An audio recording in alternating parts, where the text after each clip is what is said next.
اهلا بيكم. دلوقتي هنعمل حاجه بقالي تقريبا سنه ما عملتهاش، بس هي اتطلبت مني كتير. تعالوا نبدا.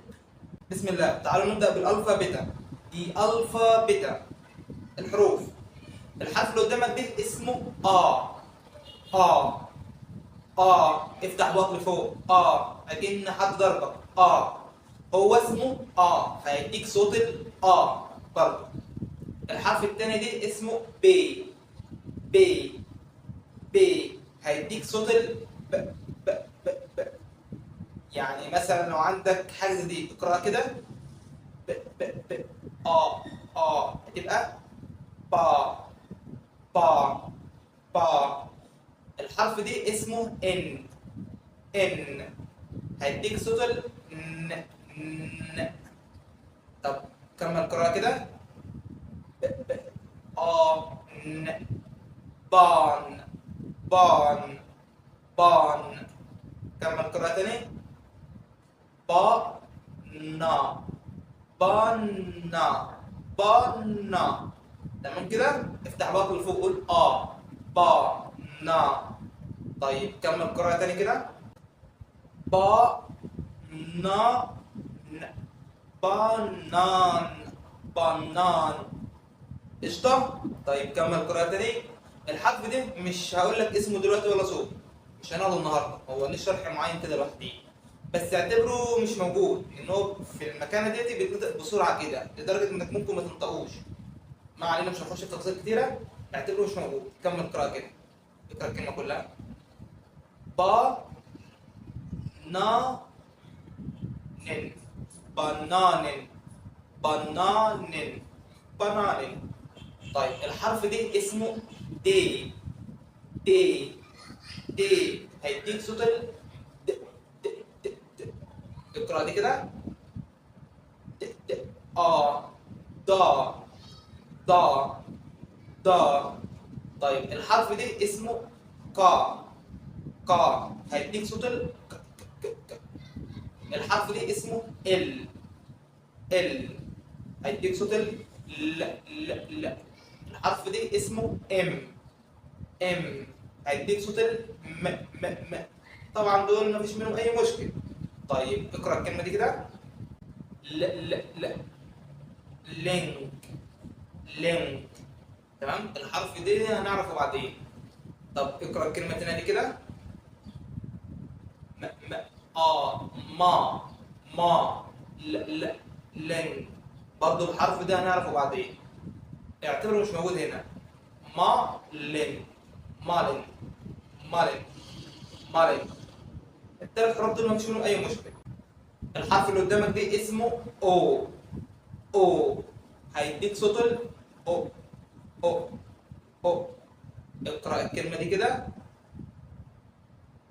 او أوب أوب أوبست أوبست. تمام. الحرف ده اسمه بي هيديك صوت ب. طب ايه الفرق بين البي والبي؟ بص، هو الفكره ما فيها انك هتيجي عند حرف البي هتتقل نطقك شويه فتبقى انما الثاني ب. يعني النطق خفيف شويه. تمام. انما عند البي النطق هيبقى تقيل شويه. تمام. اقرا الكلمه كده. أو ب. قبض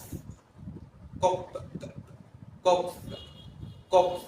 اقرا الكلمه الثانيه دي كده. اه ب ف ف ال اب فل. برضه اعتبر الحرف ده مش موجود دلوقتي. اب فل. دي شرح لوحديه عشان ما تشتتش نفسك بس. تمام. طيب الحرف اللي قدامك ده بقى ركز معاه، اسمه اس. الحرف ده نطق ايه؟ هناخد نطق واحد دلوقتي. الحرف ده لو جه في اول الكلمه، يعني اول حرف في الكلمه، او جه في نص الكلمه، بياخد صوت الزين يعني. تمام. ثواني، يعني معنى كده ان لو جه في اخر الكلمه لنطق تاني هناخده في مره تانيه؟ تمام. لو جه في الاول او في النص بياخد صوت ايه؟ اقرا الكلمه دي كده. لا لا. زال زال زالت زالت زالت. الحرف الاخير دي ما تركزش فيه دلوقتي، هنجيله بعدين. طب اقرا الكلمه التانيه دي كده. بص معايا، حرف الاس لو جه في النص بين حرفين متحركين بياخد صوت تمام؟ بين حرفين متحركين. اقرا كده. باو زا باوزا باوزا. المقطع اللي في النص دي اللي هو الا او، يعني هنجيله بعدين. اللي انا عايز اعرفه دلوقتي ان انا قلت باوزا، يبقى حرف الاس لو جه في الاول بيتنطق، لو جه في النص بين حرفين متحركين، الحرف المتحرك هنعرفها المره الجايه بياخد برضه صوت قشطه. طيب تعالوا نقرا مع بعضنا شويه كلمات على اللي احنا قلناهم دول. اقرا دي كده.